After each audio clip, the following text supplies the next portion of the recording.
everybody's got to figure it out their own way. But at the same token, you have what old school comics, other comics will tell you are rules, right? There are blueprints to it. They'll tell you you have to do X, Y, Z to make, this, that, what have you. And then you're like, damn. So anytime you kind of slip a little bit backwards, you're like, is it because I'm skipping the lessons and not doing X, Y, and Z? Or is it because I'm carving out my path and it just happens to be that much more difficult? Or am I just fucking stupid and got no business being here? I think it's that one. I think it's that one. With it. That's why I'm mad with it. With it. That's why I'm mad. And that's why Eddie and I are never friends. Whatever you want, whatever never you have need, been, it's never on will tab. be. Get it. I want to reclaim my time. That's why I'm mad with it. That's where I'm at. Okay, you chasing clout? Oh no way, your shit turn. What's going on, ladies and gentlemen? It's the Ima Get In Trouble podcast. I'm a little bit off camera for a second. We having a serious conversation right now. Let's jump right back into that shit, you fucking whore. Terrance is a whore. But no, Loy, you was about to say something before I fuck Terrance up. Yeah, no, I we love basketball analogies, and I think that trying to explain to, I don't know, Dr. J or Pete Maravich how to do a fadeaway, I think it's one of those things where you got to learn how to do a jump shot before you can learn to do the fadeaway. But people who, it's a different time. The old school cats, yes, what they're saying is important, but there's other things that we got to learn how to do as well that wasn't relevant in the 80s and 90s. This YouTube, this podcast, this the social media, like that stuff's important. Even like TikTok, right? Like I hate TikTok. I really hate social media in general, but TikTok is basically just Vine reincarnate that they've extended out time-wise. Yep. But I mean, good God, man, TikTok's the new platform for videos, and I'm already seeing 20, 30-year-old videos surfacing on TikToks for all the millions of views and likes and everything. And you're like, where's the originality? Where is everything going here? It's terrible. Really? Are you one of those old fuckers that's trying to act like this shit? I think we talked about this shit before, bro. We always talk about this. It has always been like this. I understand that. Always been like old fuckers always be like, these new cats, they always just want to talk about sex and drugs. And Bitch, dicks. we've been talking about sex and drugs since the 70s. No. I'm talking about all the regurgitated content. That's what I'm saying. Yes. But here's the deal. Like, I think this kind of talks to the cancel culture as well. Is like, these are just the new rules. These are just the new obstacles in which that we have to operate in, and we're not going to we're not going to change the culture. So now it's like, okay, let's go pull up some content that we can repurpose and remake for our own benefit, because we're comics. We have better ways of looking at things. We can repurpose these things. We just got to do the work. Yeah. It's just, Yeah, I mean, I was about to say, like, you got to say, all right, how many times have we remake movies? How many times have we heard people remix other people's jokes? That was a horrible sneeze. COVID. How many times have we heard people remix other people's jokes? How many times have we seen similar cars, right? Like, just to take it outside of entertainment. How many times have we seen the same similar car with a different brand? How many times in comic books have we seen the same character? Yep. Yeah, the same. It's the same character. They just changed the name and the look of them, but they got the same powers and they can do the same things, and their backstory is the same. Motherfucker, life is about remixes, bro. That's all fine and dandy, and nobody's arguing that, but I can still gripe about the lack of originality. Get off you my know lawn. what I mean? Like, maybe, but I'll be that curmudgeon. I will be that curmudgeon in certain aspects. So I think I challenge you, and kind of we were talking about it before. What I'm thinking about doing is like, yeah, you take the skill sets that we have, and we remix, and redo the things that are already out there. That's the creativity. The creativity is taking what's out there, what's familiar, and making it new. That's the challenge. For sure. Yeah, is it do I say it in my own tone and all that good stuff? But at the end of the day, like I said, Vine did the same thing. You know what I'm saying? For Instagram, sure. when it first came out, did the same thing. For sure. What is it? The big fat Jew. Yeah, the big fat Jew got in a big ass trouble for that shit. Right? Like, dude, we've been down this road so many times, especially with social media. And like, I get like you don't like it, but you're kind of good at it in a sense. I mean, I know like I started looking. This is some real shit. I started looking back at Terrance's old posts. Yeah. He's always been this guy. Yep. But since the podcast, he has went to a whole nother fucking level. Like in the sense of like how many you put out so many of them now. Like it used to be you just put out one or two every blue moon. Now it's like every day you put out like 3.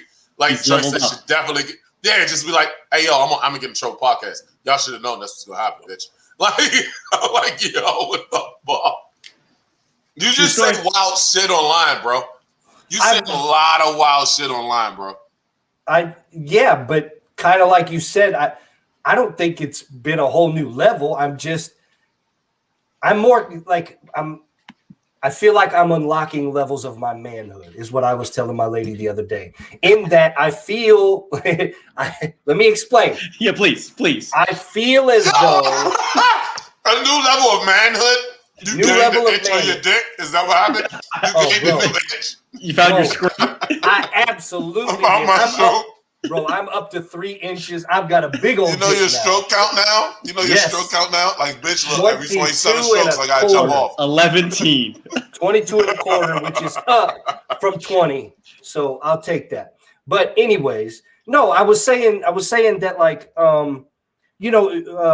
for all the talks about toxic masculinity that goes on in the media and everything, I've realized more of the men I look up to in my life, more of the men I admire, more of the men I call friends, and more of the man I aspire to be are that tough dude that is fiercely there for his family, his friends, that's there literally like and figuratively in whatever aspects, like there to kill for his, right? But on the flip side of that, like there's a level of deep-seated love and tie and emotion that's more open, right, than what's portrayed in the media, I think, in my experience, right? And so that was kind of that thing that I was telling my wife about. And I was like, I feel like my son has made me kind of start to unlock that level of being more open emotionally to the world and being like, hey, have an open heart. Like, I understand people are going to try and fuck you over. Be smart, be fierce, be tough, but also be open, right? And so that's what I mean by unlocking that level of manhood that, call it gay what you want, but. But you knew what we were going to say. So that's why we just left you there. Yeah, we just let him explain that whole bullshit. Like, I'm on a new level of manhood. Like, bro, you better get one of them rings. You better shut the fuck up. I'm glad I cut you off right beforehand. Yeah, I think that there's a lot of people in this world, and we don't need a lot of them. We don't need everybody to agree with us or to see our views. And, Joe Rogan is the perfect example where he is unapologetically him, and he does what he wants, and he's got the #1 podcast, and he's got following, and his comedy, all of this. But he's always been that way. And I think that we just have to be comfortable in who we are. How do we get there? No fucking clue. I got here, to be honest, by faking it for a long time. That's being real. I was like, I want to be this, cock strong dude, blah, blah, blah, blah, blah. And then I don't know, started fucking coming into my own and really I don't give a shit about outsiders' opinion. Like, it's one thing if you or Eddie or my wife or another one of my friends pulls me aside and says, hey, man, you said this and it's messed up because X, Y, and Z, or I found it, disrespectful, et cetera, et cetera. But some random person jumping on the internet to say some shit, hey, fuck you, whatever, like maybe 5-10 years ago, I might have cared. I don't give a fuck. I don't care. This is my opinion. I used to fake it too, though. Like, I did the same thing as you did. Like, so you get it, right? You get it. I mean, but it's not like you still don't give a fuck. What it is, I had to learn it. I had to learn it. I don't give a fuck about people that I don't give a fuck about. The people that I care about, that's the people I give a fuck. Giving a fuck till you get to the point that you learn to not give the fuck. That's that's what I'm saying. It's really not faking, right? It's Right. really not faking in a sense of like it's working all right, toward it, I guess. No. Like, all right. If you meet a random chick, right, and you say the shit that you normally say, all chicks are random to me. You've been married for a long time, bro. All these chicks are random. But no, like, case in point, I went on a date, right, and literally when we went in Red Lobster, like we went on a date to Red. I swear to God, we went on a date to Red Lobster, and I was like, oh, so that means I'm gonna get something tonight. Right? That was just like because I didn't give a fuck. No, I'm being dead ass, right? It's mostly because I didn't give a fuck on where that date went, right? Like, I hope that it went good, but you're gonna get me, my nigga. Like, right. I'm not gonna give you anything else. And I didn't care what she thought, but then she liked it, so I started dating her. Now that I started dating her, I try to watch the shit that I say around her. Does that make sense? Yeah. Because I don't care what people think. Unless I care about them. When I don't care about them, I don't give a fuck what you think.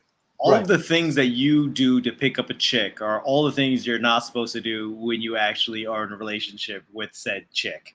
Like, it's facts. Yeah, true. It's fucking ironic that way, right? Because like she'll deal with like your nonchalant indifference and just like, I don't give a fuck, this is me, while you're dating. Well, like when you're in a relationship, like I'm gonna need you to be a little bit more invested that I don't devil might give a fuck, you know? Right, because it's like they deal with your ass on this, right? They deal with your. I'm done eating. I can jump on screen. All right, like, they deal with your ass on this, right? Can we not see you again? Can we go back to not seeing you? That was dope. Oh my dick. Anyway, joke. I'll hold you. We're not into Tootsie Rolls like that, Eddie. Wow. Disgusting buddy. Pervert. How many licks? Anyway, it's a Tootsie Roll Pop, kid. It's a Tootsie Roll Pop. Lloyd was like, what? No, right. I know. We out here shooting for the star. Just dumb as shit. No, this is the point, right? All right. When you first meet a person, right, you want to give them everything. So you can't give a fuck. Because if you give up, like, it's like we give a fuck because we want to show the best of ourselves. But when you do that shit, right, you kind of put yourself in a box where now you can't. Yeah, because but it's like now that they meet you, if they meet the real you, then it's like, who the fuck is this dude? Right? But if I give you everything up front and I'm talking reckless in front of you up front, then yeah, now you know. Excuse me. So yeah, you can ask me to tame certain shit down, but it ain't gonna really be turned off. You know what I'm saying? Like, I don't know. Yeah. You know, I think it has a lot to do with like very similar to comedy. As a comedian, when you first get your first mic, like, oh, this is what I'm gonna be this guy. And then if you stick with it enough, you start merging that to who you are. And you're starting to find your voice. You're starting to find your voice as a man. Right. As a comic would find his voice after several years. Yeah, and that's kind of what all that is, right? Like it's that coming of everything full circle. So it's just to wrap that up, Eddie, you could say it's been ramped up, but I've been like this. I've been a heathen, a hooligan, a goddamn white trash piece of shit, whatever you want to call it. I've been this way, bro. I've been I don't think basement level hooligan. I'm not saying that you have changed. My bike's good now. Yeah, I'm not. You good? I'm not saying that. I'm not saying that you ramped up in a sense of like. In a sense of like now you're acting like crazy. I'm saying like the volume of which you're crazy is coming through, the quantity in which your crazy used to come through has now gone up. And again, I think this is why I love the podcast, is because I'm being honest, right? Being honest, mine has too. Yeah. You know what I'm saying? Like, because that's what I said with you when you said something like 2 or 3 podcasts ago about you were at that dinner, right, with your girl or something like that, and you were with family and you started saying things how you would normally say them with comedians rather than how you would tailor your discussion or your conversation with family and such. And that's that merging, and I feel like that's kind of where I'm at, is that weird merging, and it's kind of very weird, but like kind of, I don't know. Freeing? Yeah. It's freeing. Yeah, you're finally getting comfortable in being the person that you are. Hooray. That's always when you get glimpses of the person that you are on stage and the person that you are on the street, when you get a glimpse of them merging, or like when you have that set where it's like, this is how I talk to my friends. Yeah. Right. You know what I'm saying? Like I'm not like I'm doing my jokes, but my jokes are even funnier to me because I'm saying my jokes how I envisioned me actually making the joke, not the way I practice it at an open mic. It's like the most authentic that it can be. It's Yes. becoming Exactly. more and more authentic. Yes. That's what I told my wife. It's exactly how I would say that to my friends in the setting where I find myself the absolute funniest. And in those moments, I've noticed, because we've talked about it, we all record them and put it like private or unlisted on YouTube or do some form of that. On mine, when I've gone back and watched them, I've noticed I've blanked out on those so much. Like in the fact that like I remember that night for the laughter, for the uproar, for all of like the shenanigans in the crowd. I can tell you that I could not for the life of me recite one of the jokes that I did. Yeah. That's part, the craziest part. I record. That's why I record so many sets, So right? important. Like I record every set. Brody, the jokester, taught me that shit, and I know somebody taught it to him, but that like literally just record every fucking set. It doesn't matter. Like I just had my old tape recorder out here that I got. I have to charge it because I think I have like 15 hours worth of recordings on it.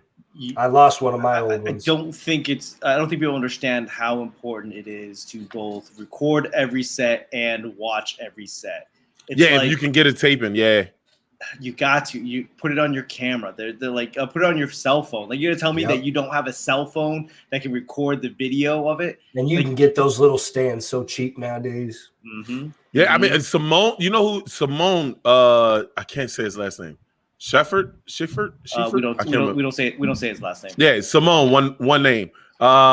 Simone used to do, like, he was one of the first comics I ever saw do it. Now I've seen comics do it since. I'm not saying he told everybody to do it. I'm just saying, like, he was the first person I saw invest in buying like a GoPro, and one of those little fucking tripods, and putting that shit. Sandy Bernstein is really big on it too. Yeah. I have never seen Sandy Bernstein without her fucking camera, and she'll take those pictures and send them out, and they're like, but it's the consistency of it. You know what I'm saying? Like, she always fucking does it. It's fucking amazing. So it's like, I wish more people would get to that level. And I think that we don't do it enough, where it's like, you're going to tell me out of your 5 to 10 minute set, you can't get 30 to 45 seconds worth posting. You know, like there's something. I would say I don't like that shit though. I don't like that shit. I know you don't. But the problem is this. The problem is this: like, nobody knows you. Nobody's going to see your stand-up comedy if they've never seen your stand-up comedy. It's like credit, right? If you don't have it, you can't get it. Stand-up comedy, no one's going to come see you if they've never seen you. But I understood. I understand what you're saying. Like, all right. First off, like, let's make sure we address this to the audience, right? Like, we are not experts, and two, there's no one way to fucking make it. You know what I'm saying? Like, there ain't no blueprint to this shit. There's no blueprint to this shit. I don't know what Loy's talking about. At the end of the day, there's no one way. There's no one way to make it. Now, with that being said, we can have discussions and listen. Like, that was one of the things with, like, one of our previous guests that I was like, all right, bro, like, you're saying it from your sense. That doesn't make it real. That I don't think people realize, like, sometimes when we have guests on, that's why I shut the fuck up, because I'm like, we don't have you on the podcast to argue. We have you on the podcast to have, like, talk about you. Yeah, we want to see your perspective. So with your perspective, I don't want to argue, because then it's like, oh, well, whose perspective is right and whose perspective is wrong? Mine. No, like, it's your fucking perspective. Shut the fuck up, Loy. The point I'm making, when I say all of that to say is, I'm under the belief, right, that I am cool with putting up crowd work. I'm cool with putting up jokes that you're throwing away. I'm not particularly cool with putting up jokes that you're going to continue to use. That's not now. If you're at the beginning of a joke or you do some crowd work shit and then you find a joke out of that crowd work and you continue to do the joke, I get like, you know what I'm saying? Like it's a what's that? I'm gonna go in the exact opposite, right? Because there's put out as much as you possibly can. Anything that's worth putting out, put it out. Because there's two school of thought, and they're in the polar opposite of each other. One is Dave Attell will tell you the joke's never finished. The joke is never finished. And then the other school of thought is everybody else is like, don't put the joke out until it's done. Well, which one is it? Those are not even close to each other. Well, I think that I'm a fan of like, hey, put it out when you're comfortable with it, because you're always going to work it. And people now, they want to see both the progress, and you tell the jokes, we tell the jokes differently every night, whether it's like a different setup, different punch, different feel. And that's what but not everybody does that. Like there are comics that do that tight five and stick to that tight five, and they have their 5 minutes, and that's that. There's no wiggle room, there's no nothing, right?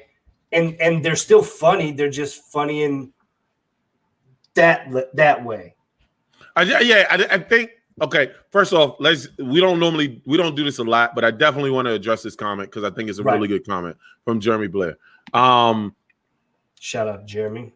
Yeah. So when you say experiences, right? So our experiences as all three of us have been doing comedy for different years, right? And in different places. And in different places. So Loy's probably the more veteran on stage or on stand-up stage. Excuse me. Loy's more veteran as a stand-up. I'm the biggest one as a producer, and in Terrance is the most ignorant out of all of us. So keeps us together. He's the jail. He's actually a better interviewer than most of us. Yeah, he is better interviewer out of both of us, out of all three of us. So all right, so everybody disrespect here is just disgusting. So what? Nobody carry on. So, but when Loy was as Loy is 12 years in. Loy, like about when it comes to stand up, I talk to Loy about certain stuff. When it comes to stand up, Terrance talks to me about certain stuff.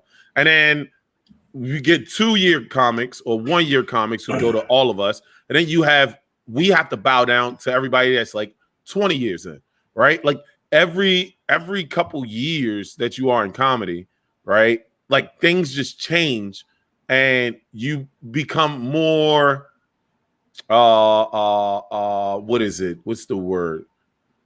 Adapted to situations. You become more seasoned to certain situations. So when certain shit happens, you know what to do. And now, so like what I would do is going to be way different than somebody that's 2 years in. Also, but what I would do is also way different than somebody 20 years in.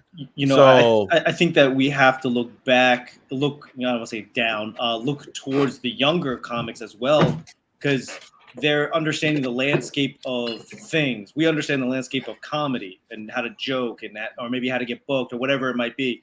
But they have a better idea of the landscape of how things are in life. And I say that because, like, if you think about it, right, the beginning of comedy, wherever you want to say it is, like vaudeville, like that vaudeville was a thing for decades, and then came TV with late night TV, and that was a thing, and that was all the way up until. That's the way comedy has been up until 2000, early 2000s. Right. And now it's like, now comedy is something completely different. So it's like, we have to look at both the skill set and the landscape of things. But that doesn't, I don't think, back to our original, conversation, I don't think that adds to putting all your shit up online. You get what I'm saying? Or putting a whole record of jokes up online. Like, I understand. Eddie Bryant used to do this back in the day. And you can go, I think he still has them all up. You go to his page. He used to put stories out online. He's a storyteller. He used to do stories and put them out online. Now, some of those shits made it to stage and some of them didn't, right? But they were really good fucking stories, right? So if you have something that you're working on and you want to put it up, I'm not, who the fuck am I to say don't put your shit up? You get what I'm saying? But as a comic like me, because I like stories, right? I'd rather do them in written format then put it on like TikTok. Now, if I'm on stage and I'm like the Ima Get In Trouble show, if we take shit from the live show and put it up on TikTok, who gives a fuck? Half that shit is not jokes. Half that shit is in the moment. It's only funny because we were in this moment, right? Like we were having a whole conversation.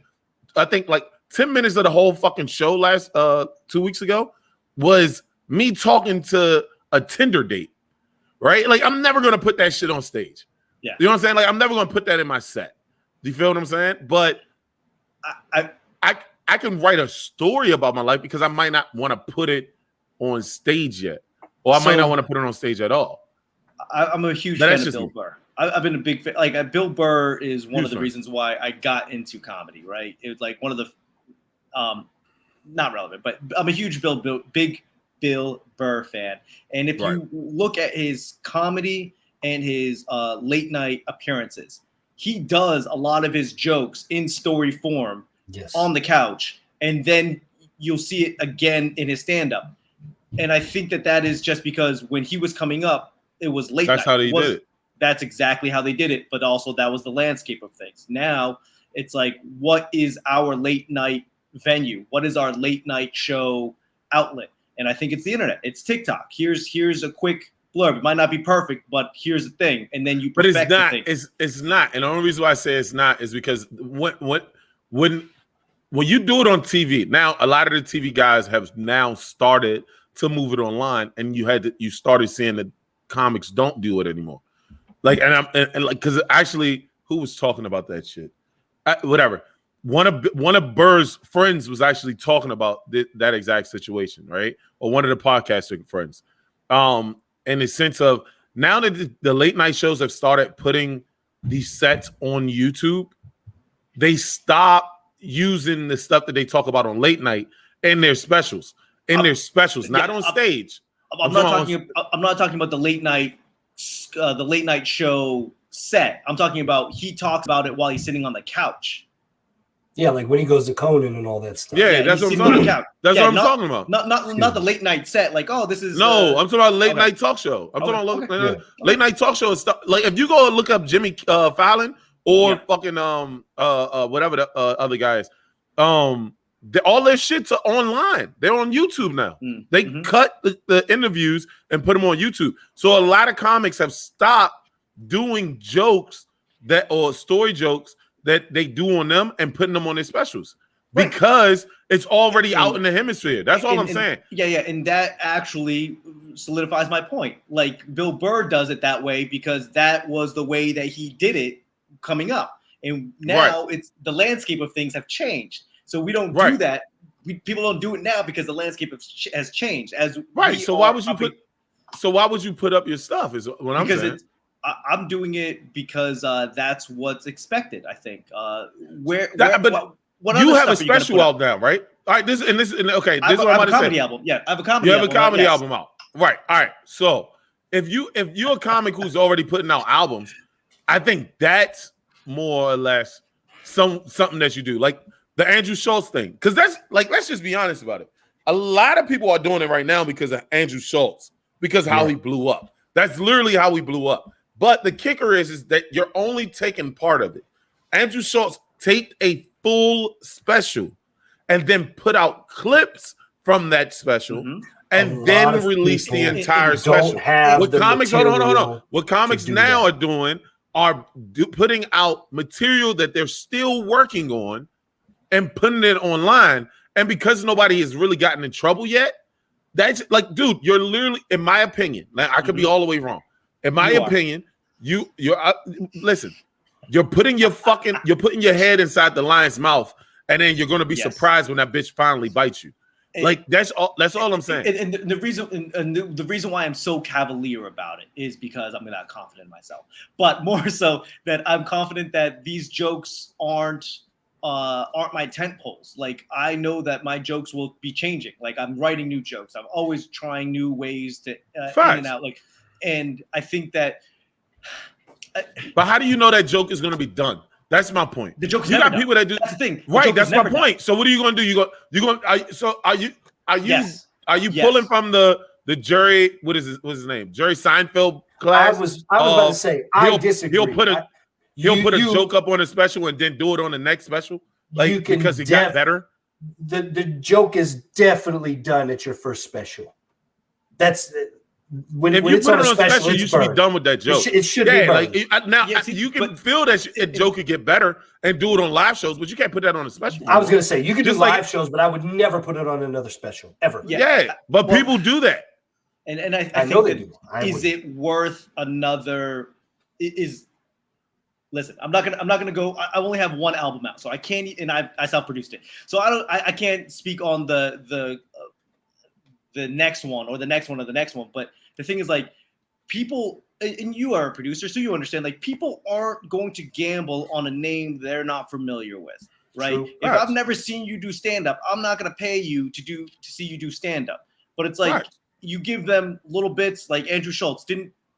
He got famous of putting like few minute bits out, right? He was doing an hour, and here's part of the joke. He did out 3. I think he followed the math on YouTube. I think he put out like 4 minutes, 4 or 5 minutes. It was really like 4 minutes, but he had like his clicker up front, showed him walking through like Amsterdam or different places that he traveled to, and then the bit.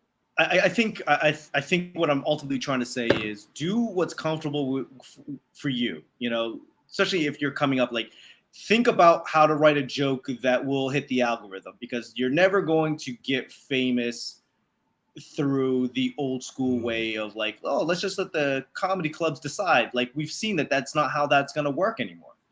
But we haven't seen that. We haven't seen that. And the only reason why I say we haven't seen that is because most of the headliners aren't the people that's putting this shit out. And half the time, the people that y'all like see on the internet, we talking about Namish Patel, who doesn't do those jokes on stage. Wait, did you see that that woman that has a HBO Max special, and it is horrific? Horrific. No. Not like train wreck. I don't judge. You know I don't judge comics. No. Neither do I. You know, but this was like, I'm watching it and I thought I was getting pumped. I thought. I get judged. Fuck it. Hold on. Let me see if I can't find it. Especially not live. That shit will come back and bite you in the ass. It is so bad. Because everything. It's so somebody bad. Thought it was funny though. Somebody thought it was funny. No. There's no way that anybody editing this video was like, oh yeah, we nailed it. Like, it is. The jokes were bad or the editing was bad? Everything.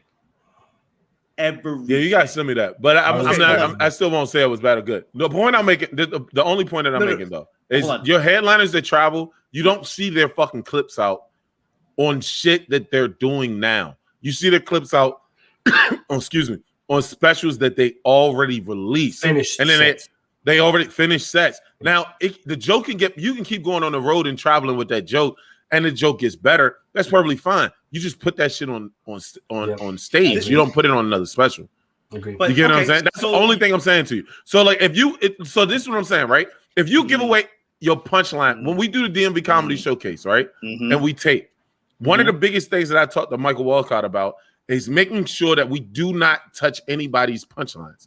Like, we can touch their fucking, like, because we send it to them too, right? And like, most of the time, they're the ones that push it the most.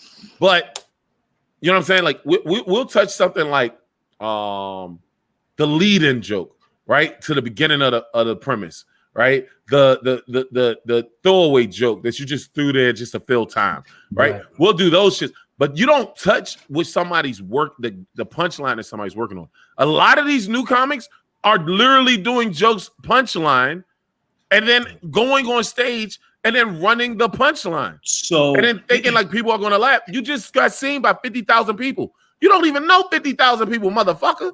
Okay, but so I need you to factor in, or at least wrap around your brain, the jokes that do show up all the time, that people do want to see time in memoriam, like Jim Gaffigan's Hot Pockets, all of Andrew Dice Clay's popular stuff.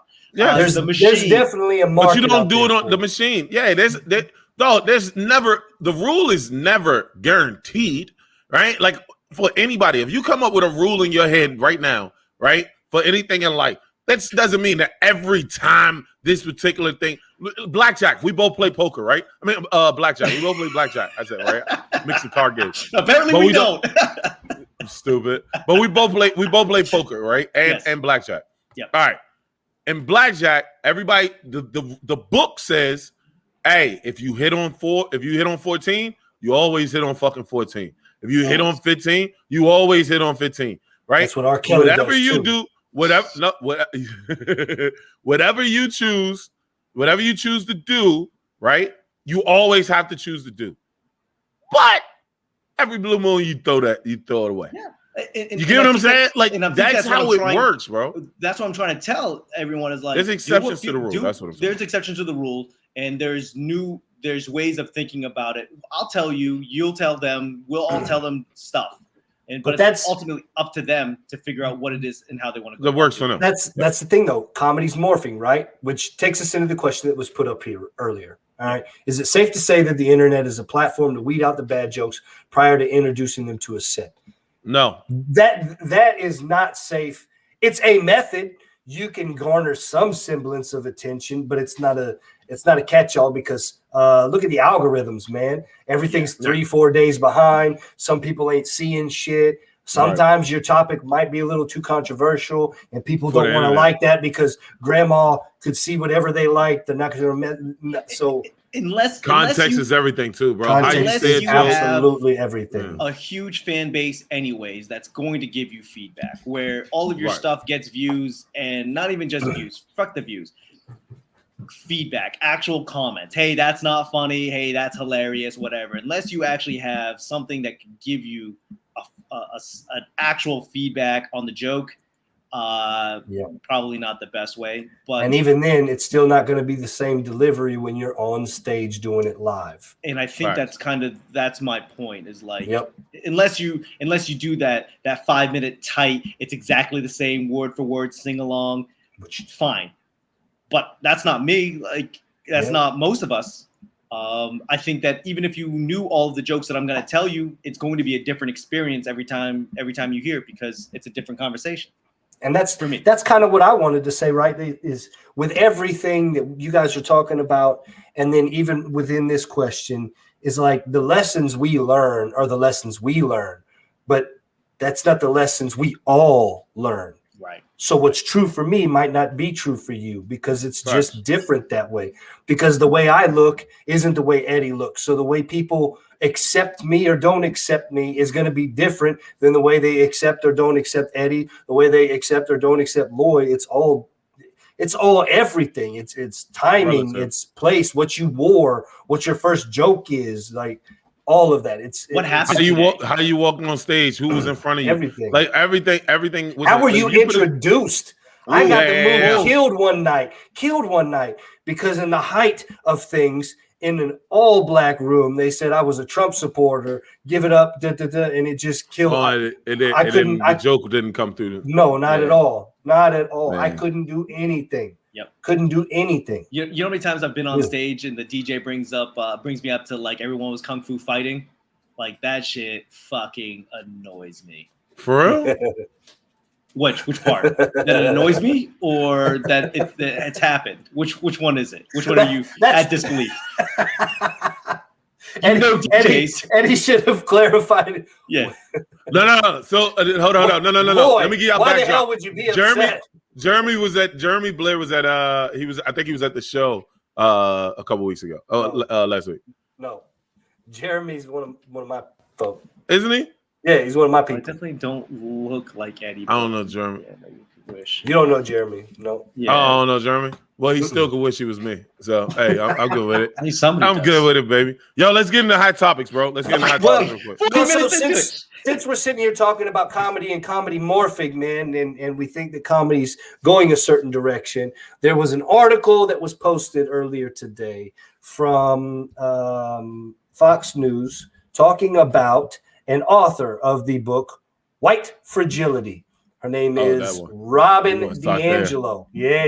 We want to start there. Okay. Robin DiAngelo comes out and she's on a podcast talking about things and is promoting her new book, Nice Racism. So Nice Racism? What? That's the name of the book that she's promoting, because she's a professor, PhD. Nice racism? Anti-racist, etc. Yeah, nice racism is when you call a random white woman Karen. Like that is nice. Yeah, that's nice. So if we're going to inquire about the book, to be fair, my understanding of the book is Nice Racism is talking about how white liberals perpetuate racism through I'm with her on that. Okay, so I am too. So anyways, right? So she is on a podcast promoting her book, and then all of a sudden the host is talking about offensive jokes. And I believe that he was a Jewish man and started talking about how things were funny until it became about being Jewish. And then he was upset and offended. And then he realized that how offensive things would be. And then he said something along the lines of, how can we cope with even laughing at these offensive jokes and this, that, what have you. Then that's when Robin DiAngelo jumps on and she stated, and I quote, comedy is just an excuse for people to be racist, right? End quote. And she was discussing that essentially any semblance of punching down is racist. And she mentioned shows like South Park, Family Guy, and a little bit of The Simpsons that were excuses for white people to be racist because they were admitting that they were being racist. So it was okay that they were being racist because they were poking fun at the racism, something along those lines. But essentially that punching down is racist. So, gentlemen. I think comedy for the longest time wasn't a good excuse to be racist. And you're starting to see that now where like, what do you mean we can't say what we want to say? We just want to say these words. And you go, yeah, that's not cool anymore. Can you say that in front of the 100% of whatever you're making fun of? Can you, whoever the joke is about, would you say that in front of an arena full of that? Would you? Yeah, Russell Peters did that, right? Russell Peters did that shit in Comic View. That was when you knew Russell Peters was a fucking gangster. Black people didn't even know who fucking Russell Peters was. Russell Peters goes on Comic View. This is Loy's first. I don't know if Loy remembers this joke or not. I don't. I will never forget this joke, ever. Russell Peters goes on Comic View, and he said, black people, y'all got to start letting people say nigga. Like, he was like, y'all got to start letting people say nigga. I don't know this right? joke. He said, and the main reason why he's like, I hang out with a lot of black people, but I have a lot of white friends, right? And a lot of my white friends started saying, look at those Mondays over there. Look at those Mondays. I do remember this joke. Yeah. Look at those Mondays. And he was like, yo, and nobody laughs in the audience because nobody knows what the fuck he's talking about. And he was like, that's what I said. I was like, what the fuck is a Monday? And he was like, that's the new word for nigger because nobody likes Mondays. Bro, and the crowd erupts. Yes. Right? So if you can't do the joke in front of the people that might take offense to that joke, then you shouldn't do the joke. Now, with that being said, free speech is free speech, but consequences are also free. Come from free speech. They are not free, bitch. You pay for that shit with consequences, bro. So like, I agree that you should be able to say whatever the fuck you want to say, whatever the fuck you want to say, and the consequences should justify where you did it. Now, it's just how it happens, bro. I say N-words all the time, right? You don't say. I don't. Oh no. Let's be honest about this shit. I say the N-word. I say the N-word everywhere I go. And there's it makes me uncomfortable. Few places. I don't give a fuck. There's a few places that are like, hey, we don't allow the N-word at work. And it's like, no, you don't allow other people to say the N-word at work because you wanted to start a fight. You don't want it to start a fight. Don't fucking try to chastise me because your bitch ass employees can't fucking say the N-word. That's not my fucking fault. I've literally had this conversation with somebody not at the current job, at a job. Dead ass. Don't try to punish me because if they say it, other black people will get upset. You get what I'm saying? Because it was a white company. Everybody at our place was black. So it was a lot of Hey, nigga, stop playing with me. nigga, please. Nigga, you better stop playing like that, son. And then we wind up getting the Indian chick who was like, yeah, these niggas don't tip. And all the black girls was about to beat the fuck out of her. And her exact thing was, I'm a minority too. And we was like, this stupid bitch. Okay, let's pull up the history book real quick. Right, but that's my thing though, right? we've had this conversation before. I'm not going to jail for somebody saying the N-word. Also, I don't care if you say the N-word, but I might accidentally punch you in your face when you say it. Like that's like, you know what I'm saying? Like, so at the end of the day, like freedom of speech is freedom of speech. But this punch up, punch down shit is full of fucking baloney. I hate when people do this, talk about this shit. Me too. Oh, you can punch up, but you can't. You can punch up, but you can't punch down. No, you know why you punch up? Because majority of the people in audiences that go to comedy shows aren't fucking rich. That's why you punch up, because the audience is on your side. If you was a rich fuck and you was doing comedy to a whole record of fucking rich fucks, hey, it's funny to punch down, nigga. That's just how it happens. You fucking do the jokes when you do the jokes. No bullshit. I find that rich people have the best sense of humor because you can make fun of them. Like all the rich people, and they don't care. Yeah, they're like, you're right, and they just go onto their yacht. Like, whatever. I was about to say, they're not gonna give a shit about our shit ass opinion. Like, they're literally wiping Elon Musk. their ass. Are you literally saying Elon Musk can only make jokes about Jeff Bezos, like until he passes him again? Shut the fuck up. Here's that's my thing, right? Like this lady. Okay, my thoughts about her aside. This lady has a PhD, so she is obviously intelligent and well-read in a lot of aspects. I find it incredibly disheartening that she would completely ignore satire and sarcasm and how much of a role that does play in society, especially because you look at our nation right now and the things that we're dealing with culturally, right? We're still talking about inequality and racism because we have things in law that say black without explicitly saying black. Correct. We have all of these things going on. No do-rags. That's what I'm saying, right? Yeah. We have all this veiled language and ways of saying things without saying things. We've been forced to do that as a society previously through sarcasm and through satire and things like that, because that was the only way to get a subtle point across without getting fucking beheaded or get it going to be an enemy of the state or whatnot. So to completely ignore that those are genres within comedy that are a very real thing that still address the issues just from a different perspective inside, I think is disingenuous and it's fucked up and retarded. Loy, I'll let you go. There you go. I wanted to drop that last one for you. Yeah, I would like to see establishment that says, hey, no Asian people allowed. I'd be perfectly fine with that because I know where. What is that? Somebody's truck just went by. Holy shit. I think that was outside. Okay, Go ahead. Yeah, that was you. I was just saying, I would be perfectly okay with it. Like, I'm not welcome there. I'm perfectly okay with not being welcome there. Now, if it said like, hey, and they just describe stuff like no doing math and no horrible drive, whatever the stereotype is, and put that on the door, like, no. I would be okay with knowing exactly, without a shadow of a doubt, where I'm not welcome. You don't want my money? Fine. I'm not going there. That's me. Yeah, I don't want that shit. I'm sorry. I want to be able to walk. I want to walk in, and then I want you to tell me I gotta get out. Like, tell me to my face. Mostly because I'm a big dude. But nah. And I just think that, and I think that goes with what you were saying in the Russell Peter joke. It's like, yeah, you should probably just say no black people in here. Why? Because they say it in other ways, like, hey, no baggy jeans, no athletic wear, no do-rag, da-da-da. It's like, yeah, you're literally saying we don't want black people here. But they're not. Like, all right, because the only reason why I said that is because I did security. Now, yeah, you can pull the tapes on this, right? This is where the shit gets interesting, right?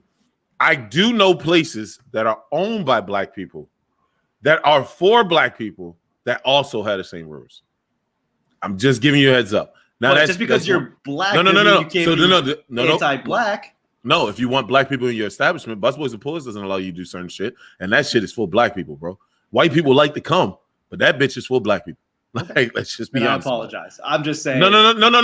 It's not. It's not that I'm disagreeing with you. This is what I'm about to. This is where our conversations are crazily entwined. Okay. Right? rules are not always followed for every reason, right? I can get Okay, I'm trying to follow along. So, Continue. Okay, but it was there are exceptions to the rule. That's the easiest way to say it without what's the name. Okay. Right? Like blurring the lines. Sure. All right. So, excuse me. Everybody that does satire is not doing satire because it's satire. Does that make sense? Yes, like they're doing it because they truly feel away. Like there are some white dudes who do racist jokes because that's literally how they feel. But they see what I'm saying? They position it as a joke. We all do it as comics. We all say certain shit. We all say certain shit that we actually mean, but we put a little jest behind it. We put a little what's the name. Now, there are white guys that that we all know, right? That do certain. I always bring up Tommy Simbazo because I love him so much. I take everything Tommy Simbazo say with a grain of fucking salt or as a joke. Not even joking with you. I just went out with Tommy and we were talking about something during the pandemic and he brought up like a really personal thing between him and his that his wife was going through or his girlfriend was going through that and even she was just like, Tommy, he was like, I was joking. Like there's certain people that's their brain. Their brain thinks about the worst possible thing and they try to make a joke out of it because that's how their brain works, because that's how they cope with shit, right? But then there's motherfuckers who will literally make a cartoon with some racist shit in there and then be like, hey, it was satire, baby. Or it's like I can say what I want without getting canceled if I just put that satire spin on it. But you can sometimes you can feel it. Sometimes your feeling is correct, and sometimes your feeling is wrong. But most of the time, you can feel that shit when the motherfuckers say some certain shit, and you be like, "Hey, yeah, that shit wasn't a joke, bro. Like that felt he felt that way. You get what I'm saying? And you know, and I want to go with there's ways that you can say it satirically. In 100% satire, but it's like, oh, but that shit was still inappropriate. Like that shit was just over the line. I know you were joking, but still fucking over the line. Yeah, like when you talk about Family Guy, Simpsons, I don't think I'm gonna be honest with you. The reason why I think Family Guy got canceled, but everybody loved it, was because Family Guy didn't go as hard as The Simpsons. In a sense of like, Family Guy to me always felt like they had black people in the room. The Simpsons don't. Does that make sense? Yeah. What's the but you also have the Cleveland show. Like, you know what I'm saying? The Cleveland show. Like, it felt like there's not Family Guy got canceled. What was I talking about? American Dad got canceled. Oh yeah. American Dad got canceled and everybody loved it. Family Guy's still on. But either way, Family Guy feels like there's a little bit more black writers in the room than there are in The Simpsons. I'm just being real with you. You get what I'm saying? And it's because, and the only reason why I say that is because they hit slang from East to West Coast. And only people that know what the fuck they're talking about is people from those areas. It's just funny to everybody else. But somebody from that area is like, nigga, that was fucking hysterical. The Bill Burr's F is for Family. F is for Family. They do a couple jokes in there where you be like, what? And then you realize, oh, yeah, fuck. This show is about the fucking 50s or 60s. 70s, you know what I'm saying? Like 70s. So it's like, so it was a lot of racist shit going on in that bitch. Certain shows come across where you can see this. South Park, for example. South Park looks like they didn't get black people until they got the chef. Or like the first two seasons didn't really feel like it was black writers on it. Then it felt like it had black writers a little bit. And then I think we just all accepted that this is what South Park is. So it doesn't matter if they got black writers in that bitch or not. Like, because you can't be racist because they made fun of white people. They made fun of black people. They made fun of Asians. They made fun of fucking Caribbeans. They made fun of Spanish. They made fun of French. They made fun of Australians. Like, these motherfuckers literally are picking. It's like they're throwing dots at a wall, and it's like with a map on it. And being like, which country are we going to shit on today? So yeah, at the end of the day, like, Terrance, I get your gripe with this lady, but So that's part of the She's fine not line. all the way wrong and not all the way right. Yeah, as I say, I don't think comedy is a monolith. And as Yeah. much as we've been trying to make it like, oh, here are the rules, it can't be defined as such.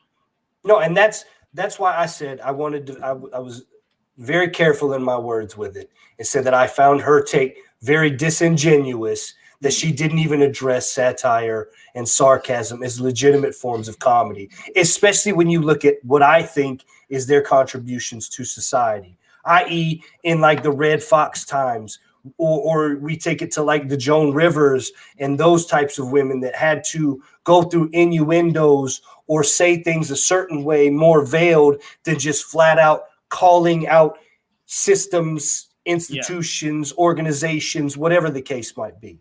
You're not doing the story or your take justice when you intentionally ignore the But you're also valid not on parts a of another podcast. side. You're also Agreed. not on a podcast. So it's like you gotta have a hot take, bro. We actually don't really have too many hot takes because we all get I'm being real, because we all get enough time to talk. Right. So it's like, you know what I'm saying? Like, yeah, we talk over each other every blue moon, but for the most part, everybody gets their point across, even if it's my case, very fucking like what's that? Fuck you, whore. Very fucking jumbled.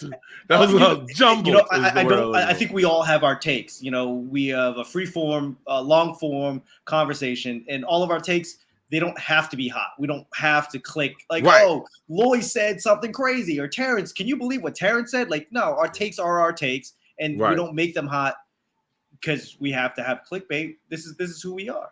Yeah. Right. We don't like fuck you, Terrance. Hasn't made clips in fucking forever. But being honest though, right? It's kind of hard to make clips because we don't fucking have hot takes. Right? It's like you gotta listen to the whole fucking podcast again just to try to find a good clip. Thank you. You understand my plight. I told her the same thing. Yeah, I'm sitting down. That's why we don't do it. I'm sitting down like a good boy trying to do my goddamn thing and be a comedian, writing my jokes, doing my jokes, and going out here playing dad and husband.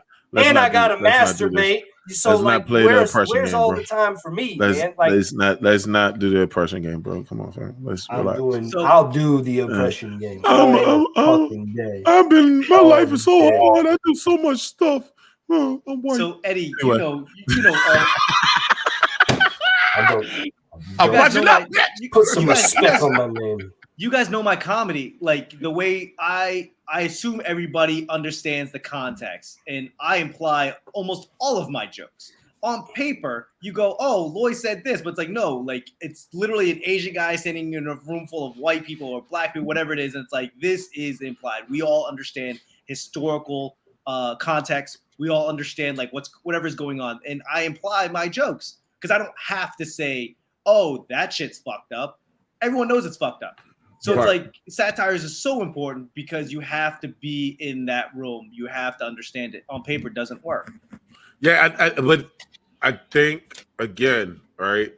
Some people, I think, write jokes. It's the better way to put it, right? In the climate that we're in, right? Nobody gives. No, I'm not shitting on you, Terrance. Like for the first time, I'm being dead ass honest when I say this. No. You'll get what I'm saying when I say. Nobody gives a fuck about white guys. I'm not going to take up for white guys because I don't give a fuck about white guys. I give a fuck about Terrance, but I don't give a fuck about white guys. Not because he's white. And he's white, but I really don't give a fuck about white guys. That's just the honest God truth because majority of the white guys that we know, them niggas ain't struggling. Like they struggle because they decided to struggle. They're not struggling because they had a hard life. Terrance had a hard life.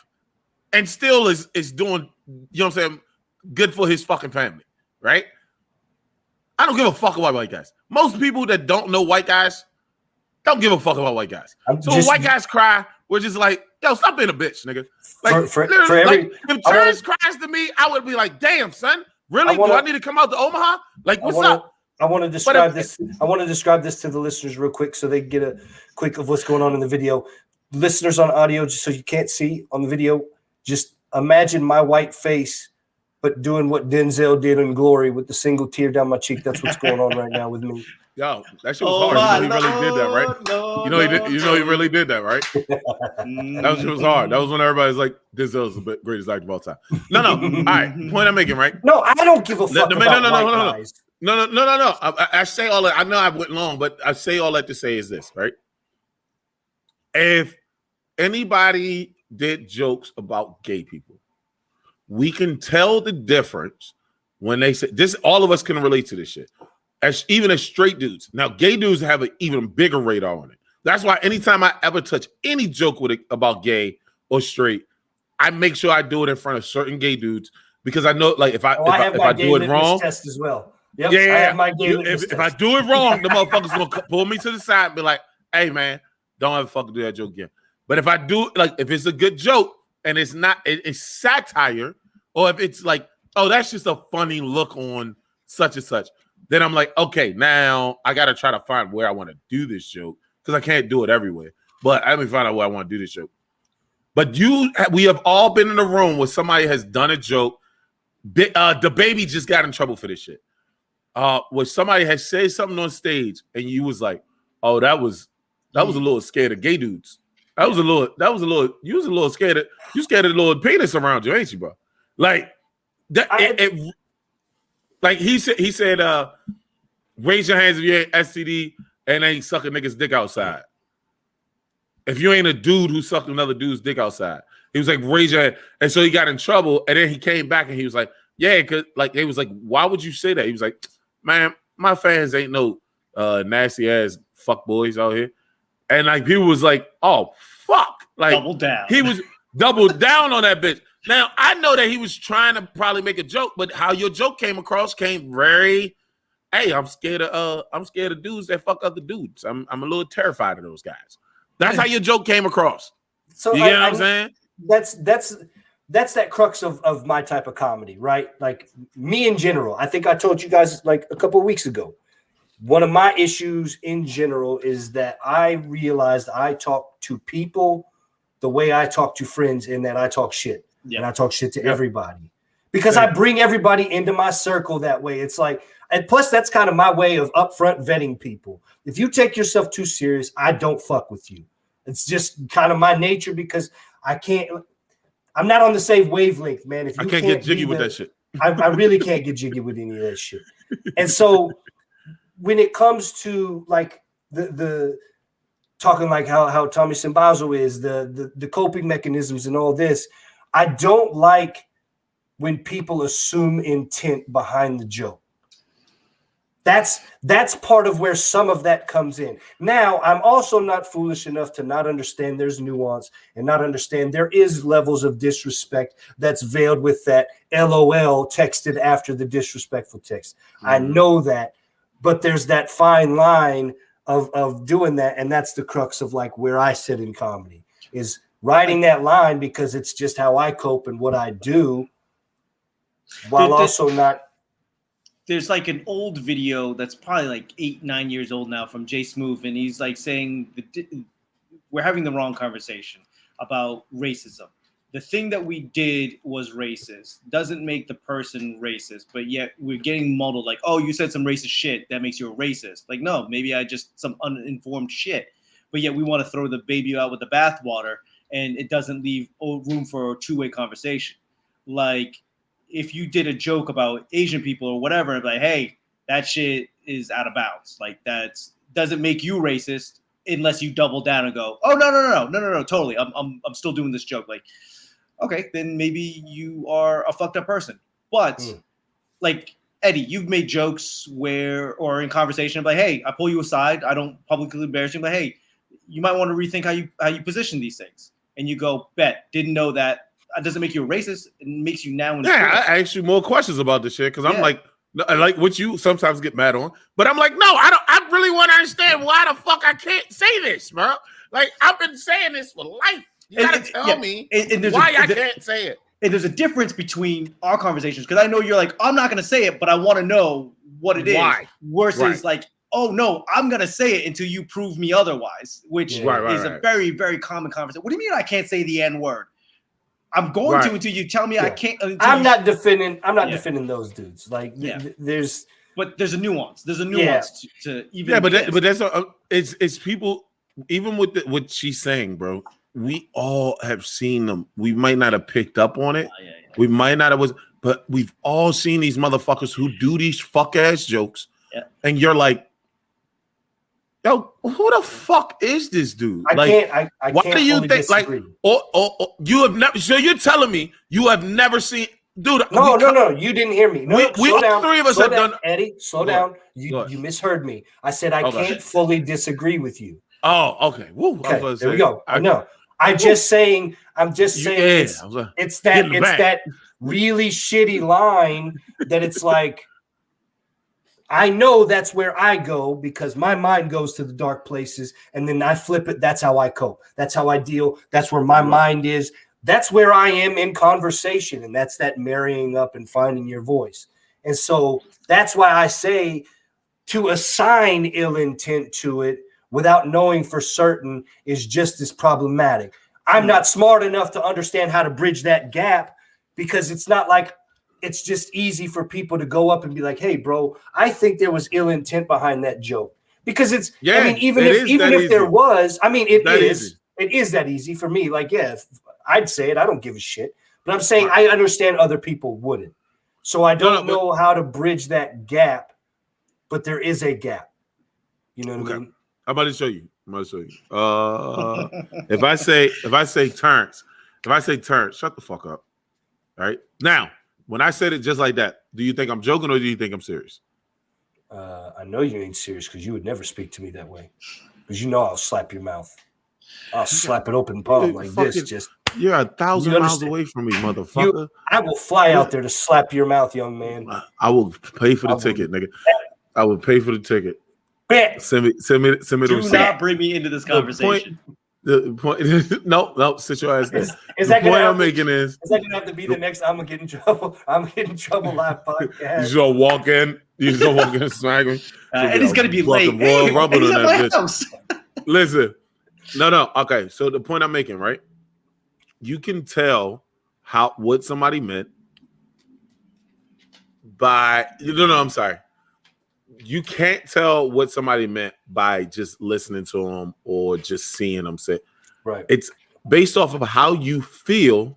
They said it. So, if case in point, we were talking about a long time ago. We talked about Tony Hinchcliffe's situation about the Asian joint. The Asian guy went on before Tony Hinchcliffe, made a whole rack of jokes about white guys stop being mean to me. Da da da da. And then Tony Hinchcliffe goes on and then does some racist shit and tries to be mean. The guy, the comic, we can agree or disagree on the release of the fucking film, right? But the guy as a comic felt like it was disrespectful. And that was his friend. Yes. And the thing is this, like I know what he did. I understand what he did. But and I get the joke. I'm not taking the joke out of the equation. But it's like the words that were used, the approach was out of bounds, was too far. You went too far. So you'd be of the camp, which I kind of think I find myself in that it's in your vocabulary. So that's somewhat problematic, right? Like, because I found out. You can't do that. Here's Terrance, where. No, Terrance. We already talked about nigga is in your vocabulary, but you don't use it. So it can't be problematic that it's in your vocabulary. You listen to rap music. It's in all our vocabulary. No. It's up to you to be smart enough to use it or not use it. I'm saying retired from vocabulary, right? Is kind of the phrasing I think that tends to revolve around these social justice warrior issues or social climate issues, right? They say retire this from your language, right? I used to be resistant to it, but hey, you know what? It probably makes sense. Like I think of the F term for this derogatory towards homosexuals, right? That's been pretty much retired from my vernacular when that was a very regular thing us Midwestern boys would say to one another. Boston too. Yeah, it's a very big thing. Bro. And I realized after a while, like I came back to this area and I realized how many dudes still use it just very much amongst it. It just kind of threw me off guard. Like almost like when you don't hear cunt super often, you know what I mean? Like it's just a little harsh, like kind of like cunt, but different, like Because cunt has the one thing to it, and it doesn't get said very often, but cunt still hits you with like a certain ring. Unless you hear cunt too often, then it's probably. I've never heard cunt. I've never seen anybody do that one. Say it all the time. Dead ass. I do say cunt pretty frequently, but I guess some people think cunt is very taboo. But so when they hear it, they kind of jolt. But when the dude said it the other day, he's like, "Yeah, maggot." I was like, but with an F, I was like, "Oh," like my soul jumped. I was like, "Oh, he's gonna get canceled." I was like, "Oh, I'm a nobody." Okay. Back to business as usual. Yeah, I mean, like it's certain words that I'll look like if you say them. And I was telling this to another comic, right? I used to do jokes. I used to do a joke that was my, you know what I'm saying? Nobody in the bar is paying attention, or nobody in the place is paying attention. I need to make sure that I get everybody on my get everybody just to listen to me. And I had a joke that I still used to joke. So I have a joke that because if I don't. And I'm not gonna do it now, but because if I don't do the joke in full context, it sounds really bad. It sounds on either side of the joke, the beginning and end. You like that? It has to go together. Everybody has their words, right? I am not of the belief that you don't know a word. You should this word I know. And then out of nowhere, I just I'm going to stop using that word. No, motherfucker. You just need to know that if you decide to use that word or you decide to go down this phrase or what's the name, there might be some consequences. So now you have a choice of I'm not going to use that word and I'm not going to use it in a derogatory manner or to hurt anybody's feeling. Or I might mess up and say it. I might mess up and say it every blue moon. But because I'm used to saying it, right? Like the F word. I'm used to saying it. I know a lot of gay dudes. I've been around gay dudes that say the shit. I really feel like I swear to God, I feel like a white dude around a whole rack of black people. Because that shit be flying like a motherfucker. And then you about to say something, you're like, oh shit, let me shut the fuck up. But to try to take the shit out of your fucking brain, shut the fuck up. That's not what I'm saying. Dude, just don't use the word. That's not what I'm saying. What I'm saying is somewhere along the lines, I can't actively pinpoint to when it happened, but I remember becoming more attuned to my perspective was just that, my perspective. There were other perspectives I had to gain. So along there, I decided to open up my mind, whatever. And with that, again, I can't pinpoint to a moment or something, but somehow I broke the usage of that from my vernacular, my vocabulary, from the profane usage to the whatever usage to whatever, to where I've used it in 2 jokes over the last year and a half, but I ran it through my gay litmus test that we talked about, right? As a making sure I'm on all right angles here. But I would never sit here and be like Call of Duty, Modern Warfare, perfect example. I'd be on live with my friends in 2007, and that'd be just flying out my mouth. Yeah. To the 12 years old that's on there, to the old men and everybody in between. I'm just maggot with F's all up and down that bad boy, hitting everybody and talking about their mama. And now it's like that doesn't even cross my mind. So that's what I say is I understand Loy's point of if it's in your vocabulary to use and throw it out so flippantly, that's somewhat comes across problematic. It'd be the same way as somebody dropping the N-bomb hard R and then coming back and being like, oh, it was my Ambien, or, oh, I didn't realize it. Like I find no scenario where that wasn't something that was within your mind or something. I don't know. I get what you're saying about usage for a super long time. I think, FAG is a little bit different than the N with the hard R, but I kind of understand Loy's point, is what I'm saying. Using the word, or like I like to call it my fan lipness test, is like, is it funny without using the word? Is it funny without using the accent? Can you do it without using it? And if it's like, no, it doesn't hit the same way, then that is problematic. Yeah, I mean, that's like, we do that. We all do that with our jokes, right? You say jokes a certain way. You say I'm dull and without putting a little emphasis on shit just to see if they work. Like, is the joke funny or am I making the joke funny? Like, You know what I'm saying? Like I do that a lot with comedy. People don't know what the fuck I'm doing, especially when I do it at open mics. Right. Like I'll just do a joke. I'll just say a joke, but I won't put any emphasis on anything. Just to see if it's funny. Some people do that with words that you shouldn't say, or words that I don't want to say words you shouldn't say. Words that can hurt somebody's feeling.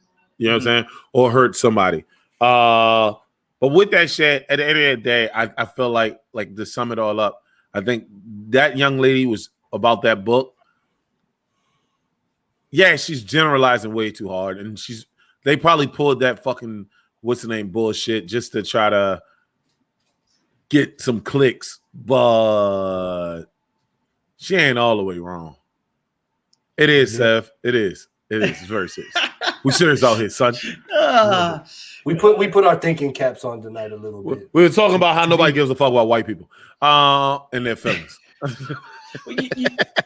You know, like we work at jobs. Not giving a fuck about white people. And your job changes the rules all the time. Hey, you got to change your this, or you can't do it this way. We don't do this, whatever.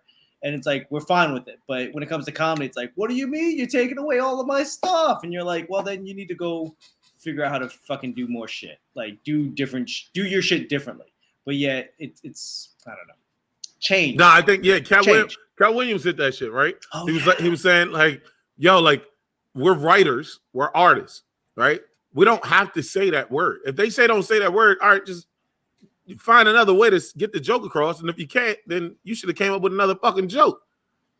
You know what I'm saying? Like it's just that's like we are in the business of having people like us. That is our business. Yeah. You know what I'm saying? Like at the end of the day, you're not supposed to say the F word. You're not supposed to say the N word. You can't say this. You can't say that. Whatever, right? We can have that personal conversation, right? All day in the paint. Like Seven's going off in the comments right now. Like you can have that personal conversation all fucking day on what you can't say, where you can't say it, right? But as a comic, you have two choices. Your job is to make people like you, right? And you want to do that as best you can, being the person that you are always. That's why, like, I was just talking to some new comics the other day. Dude, half of you motherfuckers are doing comedy right now because you don't have any friends. That's just what it is. Like, don't fucking, because they don't have any fucking personality and you're fucking trying to be a comic. Like, dude, like now, there's a lot of comics who are like that. They're really good at writing good shit, but they ain't funny in real life. People don't like them in real life. Cool, whatever, bro. But at the same, like most of us that are comics got into comedy because we were funny around our friends before we started doing comedy.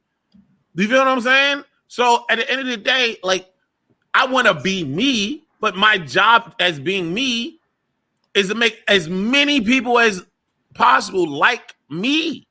See, but and if they don't. So if you want to go on stage and use certain words, understand that certain people aren't going to fuck with you. I think that's up to you. That's what caused me to like make that move and feel like I'm moving different, especially at this phase, especially now as I feel like I'm just now starting to hit the tip of the crescendo as I find my voice, right? As getting ready to go up. That's that Doug Stanhope shit, bro. Like, I don't care if I'm in a room of 100 and 98 of y'all hate my fucking guts, because those two that I made laugh the entire fucking time, those two ride with me. That's been how my build has been over the 8 years. I get 2 here from that show, 4 from this one, 1 from that one, whatever. And they're on Instagram, but they're fucking fiercely loyal. And if I can keep building on that, I'll take that 10 days out of 10 rather than getting these millions of views and then everybody wants me to do the next fucking TikTok silhouette challenge bullshit. But that's two different things. That's two different things there, buddy. It's not two different things. Yes, it is. All right, I'm gonna explain how, right? You have certain rappers, right, that rap a certain style. Now they change up 50 Cent. You have rappers, me and Seven raps, right? And I used to help Seven out, not writing raps. That's not, but like going to the studio, like how you should say certain shit, whatever, right? You have certain people who like to rap the way that they rap. That's it. They do music because it makes them feel good, and the way that they express themselves is the way they want to express themselves. But then you have rappers who want money, and they tell you they want fucking money, and they show you that they want fucking money. So when you get a motherfucker like 50 Cent who says, Dre told me to change the style up, and if they hate, then let them hate, but watch the money pile up. Like, bitch, you do shit for other this dog, right? Every time I say bitch. Where are my dogs at? Right. So when you say certain stuff, right? Sienna, stop. When you say certain stuff, right? And you want certain people to like you because you want the money that comes from people liking you, then guess what? Kanye said that because he was Kanye 50 told Kanye that. So yeah, if you want money, right? Then you have to make as many motherfucking people like you as possible. And that means you might have to change your style up. Now, hold on. But on the flip side, you can be who you want to be. And if nobody fucking likes you, guess what? You're going to be broke, bitch. So you got to fucking figure out you got to figure out your median here. Like, because maybe you might be the motherfucker who joined comedy because you didn't have any fucking friends. And there's a reason why you didn't have any fucking friends. Because you talk a certain fucking way. Or you do certain shit. That's just what it is. You know what I'm saying? This last 2.5 minutes. Everybody likes me, 7. Personal attack against me. Oh my God. Fucking white people. And fuck you for going at me on live Facebook on a pod. You know, we talk about these topics and everything beforehand. You could have dropped it on me that you was going to attack me before you attacked me, Eddie. Hey, Lloyd, do you want to change the subject? Where's respect on my name? No, I'm almost positive. 50 Cent said it first. Because it was in his song. It was in Go, shorty. It's your birthday. Yeah. Kanye was quoting him. It was in Kanye quoted him, but 50 said it first, right? But M. He says M told me change this, go ahead and change the style up, and if they hit, they let them hit, watch the money pile up. And then Kanye quoted said it on the second. Yeah. Shut up, 7. I be knowing I'm talking about, bro. Yeah. I felt like that moment. I was like, wait, did we just say that like Sting remade P. Diddy's song? Did we just say that? What is going on? I was having that kind of moment. But you get the point I'm saying though, right? Kara, you get the point. I hope I said it right. Hello, welcome to the heathenry. We're gonna get in trouble. The heathenry, the foolery, the tomfoolery, the foolishness. Look, the comments are going fucking between Cuddy and fucking seven lit this bitch up, so keep it coming. And then Lloyd Banks said it. How many different people are we gonna get that said it? Because now we got him. No. I think Lloyd Dre, told 50. We got Kanye. Wasn't it Lloyd that told 50? I thought it was M, but I think it was Lloyd who told 50, and then 50 told Kanye. Banks. That's why I was no, it is. Just look up fucking. It's your birthday, man. God damn in the club. Is all these niggas on their computers and nobody's looking up shit. Nobody. We don't look none of that shit. You're a podcast manager, dude. You're supposed to put the thing on the deal so then everybody can see it, and it goes, "Hey, do it." What'd you say? You're supposed to put the thing on the screen to do the whole podcast deal, and everybody can see it, but you not doing what you're supposed to do. Why the fuck do I gotta do this shit? Aren't you the podcast manager man behind the scene? No, motherfucker. You did. Yeah, you did. Yeah, what? You better kiss my ass, bitch. Hold on. I ain't say none of that. I'm gonna find this shit. I ain't never do that shit. I ain't never say that shit. What's the next subject? Oh, we about to cut it out because you motherfuckers is looking up rap songs. Olympics? Oh shit! I'm gonna tell you what Banks told me. Go ahead, switch the style up. If Banks hate, then let them hate, then watch the money pile up. Wait. What? Who's the two white people here? fuck nut. I She didn't know. I wasn't going to give that damn comment the damn daylight. I would, and then Loy had to address the elephant in the room. I was just going to let it was die. up there. I'm looking for the. I was going to let Eddie have his time. I wasn't going to acknowledge. I was going to let it hang and then just end the broadcast. Yeah, because they know that you're talking about you. For positive, you. Hold on, what the fuck? See, that is the most. You ain't white, but you white. Man, we out here fighting racism with more racism. I don't understand what's going on. I don't know how we're gonna That is the most stereotypical response. Like, I mean, you ain't white, but to be technical than me. Hey, look, just say what you wanted to say. That was the most niggerish response. That's what you want. We're basically going. We're going in like a swatch. He didn't want to say nigga. We're going in like a swatch say from black darkest people. to He was like, lightest. that was too close. He was about to say that was the most urban room. Like, I've only experienced bullshit in urban rooms ever. Only. Yo, somebody needs to share this to every politician's social media page because they'll take lessons from that shit. How exactly do we stay racist and say black without saying black? Oh my God. This is the most urban room shit I ever heard in my life. You ain't white, but you white. Oh my God. Like, oh my God. Are we at the hideout? Am I hosting the hideout again? Oh my God. Then, martinis? No, that was too fucking funny to me, son. Oh shit, I'm crying. Lloyd, I think that's the key. Lloyd, you're in Vegas, my guy. There's no excuse for you to not get some fucking sun. No excuse.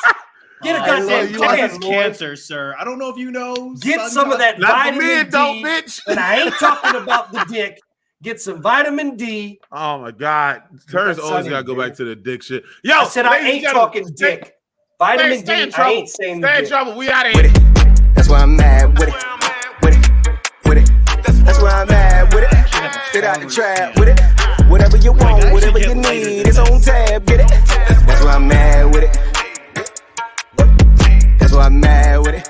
Shout out 7 Rebel. Holy shit, that's a translucent.